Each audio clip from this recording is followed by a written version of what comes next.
আসসালামু আলাইকুম। Learn with Misbaul YouTube চ্যানেলে আপনাদের স্বাগতম। গত ভিডিওতে আমি দেখাইছিলাম এইচটিএমএল এ কিভাবে জাভাস্ক্রিপ্ট ব্যবহার করতে হয় সেই সম্পর্কে। আজকের ভিডিওতে আমরা দেখব এইচটিএমএল ফাইল পাথ সম্পর্কে। এইচটিএমএল ফাইল পাথ কি এবং কিভাবে এটি ওয়েবসাইটে সঠিকভাবে ব্যবহার করা যায় সে সম্পর্কে আমরা এই ভিডিওটির মাধ্যমে জানতে পারবো। আপনি যদি ওয়েব ডেভেলপমেন্ট শিখতে চান তাহলে এই ভিডিওটি আপনার জন্য। এইচটিএমএল ফাইল পাথ কি? এইচটিএমএল ফাইল পাথ বলতে বোঝায় ফাইলের অবস্থান, মানে লোকেশন, যা আমরা আমাদের এইচটিএমএল পেজে ব্যবহার করি। সাধারণত আমরা ইমেজ, সিএসএস, জাভাস্ক্রিপ্ট বা অন্য এইচটিএমএল ফাইল লিঙ্ক করার জন্য ফাইল পাথ ব্যবহার করে থাকি। ফাইল পাথ মূলত দুই ধরনের হয়, একটা হচ্ছে অ্যাবসলিউট পাথ আর একটা হচ্ছে রিলেটিভ পাথ। তো আমরা এই বিষয়গুলো স্টেপ বাই স্টেপ দেখি। তো HTML5 যে ফোল্ডারটা, আমি এটাকে ওপেন করছি। গত ভিডিওতে যা দেখাইছি সেটা এখানে দেখতে পাচ্ছেন। তো আমি একটা ফাইল তৈরি করে নিচ্ছি, যেটা নাম্বার দিচ্ছি এবং এটাকে লিখতেছি HTML ফাইল পাথস। তো এখানে HTML ফাইল পাথ দিছি, কিন্তু এক্সটেনশন দেয় নাই। তো এক্সটেনশন অবশ্যই দিতে হবে .html। ঠিক আছে, এখানে বেসিক স্ট্রাকচারটা তৈরি করে নিচ্ছি। ফাইল পাথ, ঠিক আছে। এখানে আমি কিছুই লিখতেছি না, জাস্ট একটা আপনাকে বোঝাচ্ছি যে অ্যাবসলিউট পাথ, পূর্ণাঙ্গ পাথ এটা কি, এটা কিভাবে আমরা ব্যবহার করতে পারি। তো আমি এটার জন্য একটা ইমেজ ট্যাগ নিচ্ছি, এখানে ইমেজটা দিব। আর এই ইমেজটা আমি যে অ্যাবসলিউট পাথ বোঝাচ্ছি তার জন্য আমি একটা ইমেজ নিব। একটা ইমেজ আমি সার্চ করতেছি, মসজিদের একটা ইমেজ নিব, এই জন্য মসজিদ লিখে সার্চ দিচ্ছি। তো দেখতে পাচ্ছেন একটা সুন্দর একটা মসজিদ এখানে। তো আমি এটাকে ক্লিক করে, রাইট বাটন ক্লিক করে কপি ইমেজ অ্যাড্রেস, এইটাতে ক্লিক করলাম। করার পর এখানে আমি এখানে এটাকে পেস্ট করলাম। তো ইমেজটা এখানে লোড হয়েছে, দেখতে পাচ্ছেন যে একটা ইমেজটা এখানে। অ্যাবসলিউট পাথ হলো সম্পূর্ণ ইউআরএল বা সার্ভার নির্দিষ্ট লোকেশন যেখানে ফাইল সংরক্ষিত থাকে। ঠিক আছে, আমি এই জন্য এটাকে এই ফাইলটা কিন্তু সার্ভারের মধ্যে আছে। এই সার্ভার এই একটা ডোমেইন নাম দেখতে পাচ্ছি আমরা এখানে রাখা আছে। তো এখানে যদি ফাইলের মধ্যে যদি কিছু না থাকে তাহলে অল্টার এটা দেখাবে ইমেজ। আমি এটা দিচ্ছি। আর আমি এখান থেকে ভিউ ওয়ার্ড ট্যাপ করে নিচ্ছি। এখানে আমি এক উইড হাইট দিব, আমার উইড 300 পিক্সেল দিলাম। আর হাইট থাক, এমনি থাক। আমি এখন এটাকে রাইট বাটনে ক্লিক করে ওপেন উইথ লাইভ সার্ভার এটাকে ওপেন করতেছি। তো দেখতে পাচ্ছেন এখানে আমার মসজিদটা দেখাচ্ছে। এটাকে অ্যাবসলিউট পাথ বলে। এখন আমরা দেখব রিলেটিভ পাথ কি। রিলেটিভ পাথ হলো এমন পাথ যা বর্তমান ফাইলের অবস্থানের ভিত্তিতে নির্ধারিত হয়। এতে আমরা /// ইত্যাদি ব্যবহার করতে পারি। অর্থাৎ আমাদের প্রজেক্টের মধ্যে ওই ফাইলটা থাকবে, ওই ফাইলটা আমরা এখানে লিঙ্ক করে দিব। তো যে মসজিদের ছবিটা আমরা এখানে দেখতে পাচ্ছেন, এখানে আমি এটাকে কমেন্ট করে দিচ্ছি, দিয়ে আমি যদি এখন রিলোড দেই, দেখতে পাচ্ছেন এখানে কোনো ইমেজ নাই। তো দেখতে পাচ্ছেন যে ইমেজ পেজ, এখানে ইমেজেস ফোল্ডার, এরকম অনেক ইমেজ আছে এখানে ইমেজেস ফোল্ডার মধ্যে।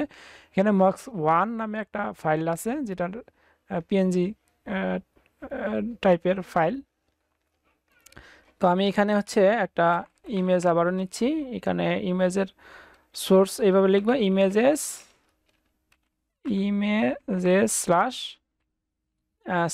//mosq1 png। এটা আমি এখানে বলে দিচ্ছি যে আমার এই ফাইলটা এখানে আছে। তো এখানে / এটা ব্যবহার করতে পারি অথবা নাও ব্যবহার করতে পারি, কোনো সমস্যা নাই। এই স্ল্যাশ দিয়ে আমি লোকেশন আমার ইমেজটার মধ্যে যাচ্ছি। তো এটা ইমেজ দিচ্ছি। এখন যদি আমি এটাকে রিলোড দেই, এখানে হাইট উইডথ দেই নাই, এই জন্য একটু অন্যরকম দেখাচ্ছে। আমি এখানে উইডথ দিচ্ছি 300 পিক্সেল। দেখতে পাচ্ছেন যে সুন্দর একটা ইমেজ দেখতে পাচ্ছি আমরা। তো আমি যদি এখন দেখাই যে একটা ফাইল, এই যে আমার যে ফাইলটা আছে, এই ফাইলটা যদি আমি একটা ফোল্ডারের মধ্যে রাখি আর ইমেজটা যদি আরেকটা ফোল্ডারের মধ্যে রাখি, অলরেডি ইমেজটা একটা ফোল্ডারের মধ্যে আছে। তো আমি এই ফাইলটাকে আমি অন্য একটা পেজের মধ্যে যাচ্ছি, ইমেজ পেজ নামে একটা ফোল্ডার আছে, ওইখানে আমি মুভ করতেছি। তখন আমরা কিভাবে অ্যাক্সেস করব সেটা আমি দেখাচ্ছি। এটা না, আমি একটু ব্যাক করতেছি। এটা হচ্ছে 27 নম্বর ভিডিও আর ফাইল। এখানে গেলাম, এটাকে মুভ করলাম, করার পর দেখতে পাচ্ছি আমি হচ্ছে এইরকম।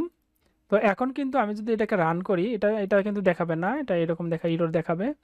তো আমি যদি এটাকে রাইট বাটন ক্লিক করে open with live server click করি, দেখতে পারবেন যে ইমেজটা দেখা যাচ্ছে না। কেন দেখা যাচ্ছে না? কারণ আমার এই ফাইল পাথটা ঠিক নাই। তো ঠিক কিভাবে আমি এটা ঠিক করব?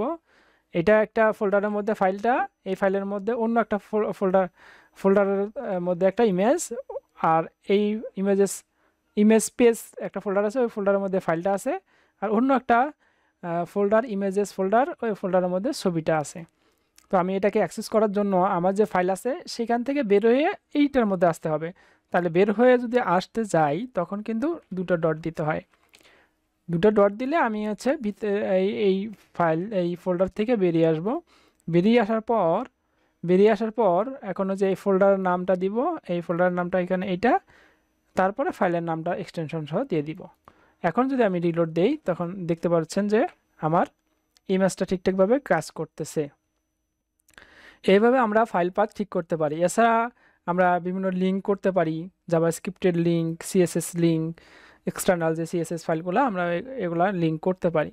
ধরেন আমি একটা সিএসএস লিঙ্ক করতেছি, এই সিএসএস ফাইল একটা তৈরি করব, ওইটা ফোল্ডার তৈরি করব, ওটার মধ্যে একটা ফাইল রাখবো। এখন আমি হচ্ছে একটা ফোল্ডার তৈরি করতেছি।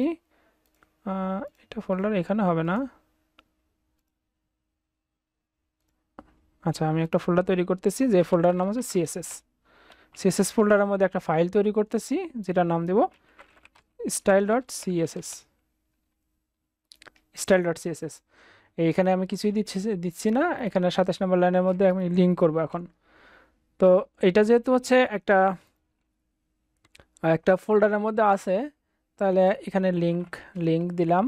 লিঙ্ক দেওয়ার পর dot slash dot dot dot slash dot dot, মানে এই ডট ডট মানে হচ্ছে এখান থেকে বেরিয়ে আমি এই ফোল্ডারের মধ্যে আসি, এই ডট স্ল্যাশ মানে এই ফাইলের ফোল্ডারের মধ্যে আসি, ঠিক আছে। আর এই ডট ডট মানে হচ্ছে এই ফোল্ডার থেকে বেরিয়ে আসলাম। বেরিয়ে আসার পর আমি সিএসএস ফোল্ডারের মধ্যে যাব, সি স্ল্যাশ দিব, সিএসএস ফোল্ডারের মধ্যে গেলাম, যাওয়ার পর স্ল্যাশ দিয়ে আমি ফাইলের নামটা বলে দিব। ফাইলের নামটা বলে দিলে দেখেন যে আন্ডারস্কোর দেওয়া আছে। আমি যদি এখানে মাউস কন্ট্রোল ক্লিক করে মাউসের লেফট বাটন ক্লিক করি, তাহলে ওই ফোল্ডারটা আমরা যাচ্ছি। তো আমি হচ্ছে এখানে একটা কাজ করি, এখানে হচ্ছে একটা h1 নিচ্ছি, h1 দিস ইজ হেডিং, এটাকে আমি একটা কালার দিব। এখানে একটা ক্লাস, আমি ক্লাস সম্পর্কে আগে দেখাইছি। তো এখানে হচ্ছে জাস্ট h1 স্টাইল নাম দিচ্ছি, h1 স্টাইল। তো h1 স্টাইলটা আমি ফোল্ডকে বন্ধ করে দিচ্ছি। h1 স্টাইলটাকে আমি কপি করলাম, করার পর এখানে আমি এটাকে কালার দিব, তাহলে আপনারা বুঝতে পারবেন সহজে। সরি, এখানে এভাবে হবে। এখানে হচ্ছে কালার রেড, হ্যাঁ কালার রেড। আমি যদি এখানে দেখি তাহলে দেখতে পাচ্ছেন কালার রেড। আমি যদি হচ্ছে এইটা লিঙ্কটাকে এখানে ভুলভাল লিঙ্ক দেই, তাহলে কিন্তু এটা দেখাবে না। এটা দেখাচ্ছে কারণ কি, হয়তো আমি ভুলভাল লিঙ্ক দিলে এটা দেখাবে না।